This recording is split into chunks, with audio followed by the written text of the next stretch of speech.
Greg Abel, ayant hérité d'une trésorerie de 397,6 milliards de dollars, a choisi d'allouer plus de capital à GOOGL que à toute autre direction unique.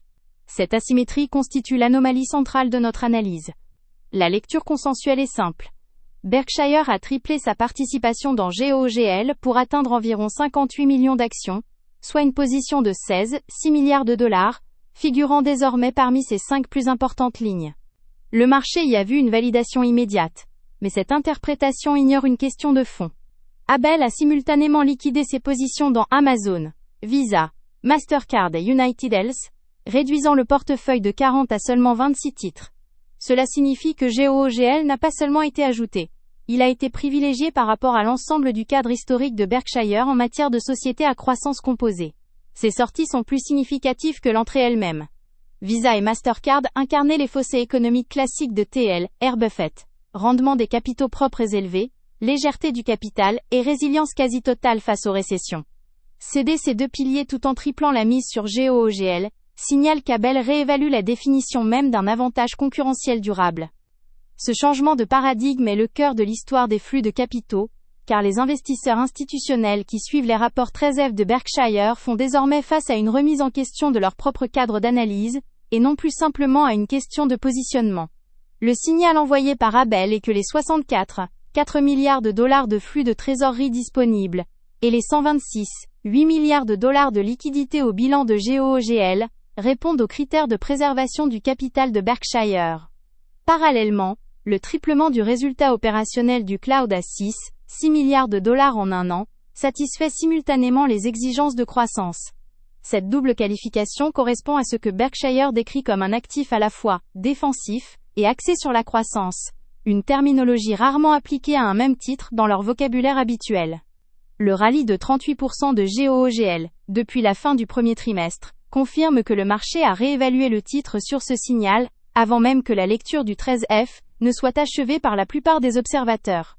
De plus, Abel a acquis pour 15 millions de dollars d'actions BRKA, avec son capital personnel en mars 2026, et s'est engagé à consacrer l'intégralité de son salaire à de futurs achats.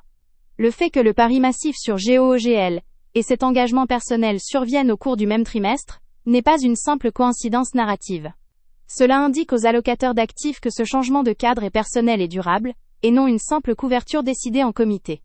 La question qui reste en suspens est de savoir si l'actif sur lequel Abel a parié, le cloud de GOOGL, pourra soutenir cette réévaluation à la vitesse que le marché a déjà intégrée dans les cours. Le carnet de commandes du cloud S, élevant à 462 milliards de dollars, est le pilier qui rend la réévaluation d'Abel structurellement solide. Cependant, la configuration de ce carnet contient des éléments que le consensus n'a pas encore totalement intégrés.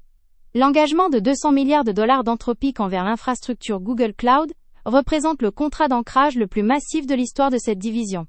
Anthropic est le partenaire stratégique le plus crucial pour un tel contrat, car sa propre valorisation et sa trajectoire de croissance dépendent entièrement de l'inférence de calcul à grande échelle. Cette dépendance est réciproque. Anthropic nécessite l'infrastructure TPU de Google Cloud pour faire tourner ses modèles de pointe à un coût compétitif.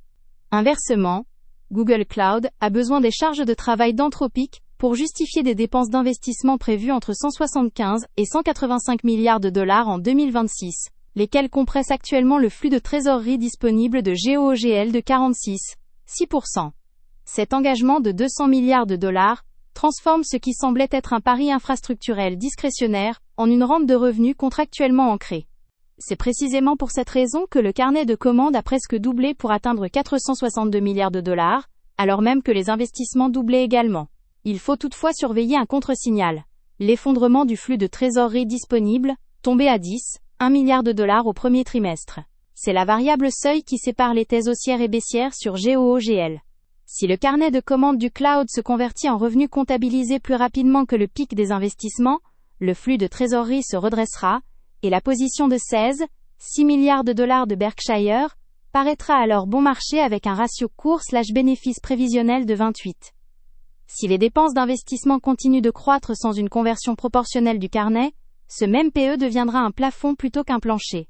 L'accord avec Anthropic est crucial car il réduit l'incertitude sur le taux de conversion. Les dépenses ne sont plus seulement une infrastructure spéculative. Sur le plan opérationnel, Gemini traite désormais 16 milliards de jetons par minute via son API, soit une hausse de 60% en un seul trimestre. C'est le signe que la consommation s'adapte déjà à l'infrastructure mise en place. Les 350 millions d'abonnés payants à Gemini constituent une seconde source de revenus qui n'apparaît pas dans le carnet de commandes du cloud, mais qui utilise la même puissance de calcul. Ce que cette configuration n'explique pas encore, c'est si les processeurs TPU personnalisés de GOOGL parviendront réellement à évincer NVIDIA de la chaîne de calcul de l'IA, ou s'ils serviront simplement à réduire la propre dépendance de GOOGL envers ce fournisseur. Le fait que GOOGL ait brièvement dépassé NVIDIA en capitalisation boursière après clôture, suite à un rallye de 160% sur un an, n'est pas seulement un jalon symbolique. Il s'agit d'une question de valorisation déguisée en titre de presse. Ce croisement des capitalisations n'a d'importance que s'il reflète un véritable changement dans le contrôle du pouvoir de fixation des prix de l'infrastructure de l'IA à l'avenir. GOOGL se négocie actuellement à un PE prévisionnel de 28 contre 24 pour NVIDIA. Cela signifie que le marché attribue déjà à GOOGL une prime de croissance par rapport à la société, qui fournit pourtant la majorité des puces d'entraînement d'IA au monde. Cette prime repose entièrement sur la réalité ou le caractère aspirationnel du carnet de commandes du cloud. L'optionnalité des TPU est l'atout majeur que de nombreux commentaires ont sous-estimé. Ces processeurs personnalisés ne sont pas seulement un outil de réduction des coûts pour les charges de travail internes. Ils constituent l'infrastructure spécifique que Anthropic s'est engagé à consommer pour 200 milliards de dollars. Si les TPU deviennent le substrat d'inférence privilégié pour les laboratoires d'IA de pointe, les revenus des centres de données de NVIDIA pourraient faire face à un scénario de perte de parts de marché structurelle, indépendamment de la demande globale pour l'IA. Cela inverserait la logique de valorisation actuelle. Le ratio de 24 fois les bénéfices futurs de NVIDIA suppose une domination continue de la couche informatique de l'IA, mais le choix d'Anthropic de payer 200 milliards à un cloud natif en TPU est un point de données qui contredit cette hypothèse. Par ailleurs, la levée de l'incertitude antitrust suite au jugement historique de septembre dernier ouvre une seconde voie de réévaluation. GOOGL se négociait auparavant avec une décote réglementaire intégrée aux multiples de ses revenus de recherche.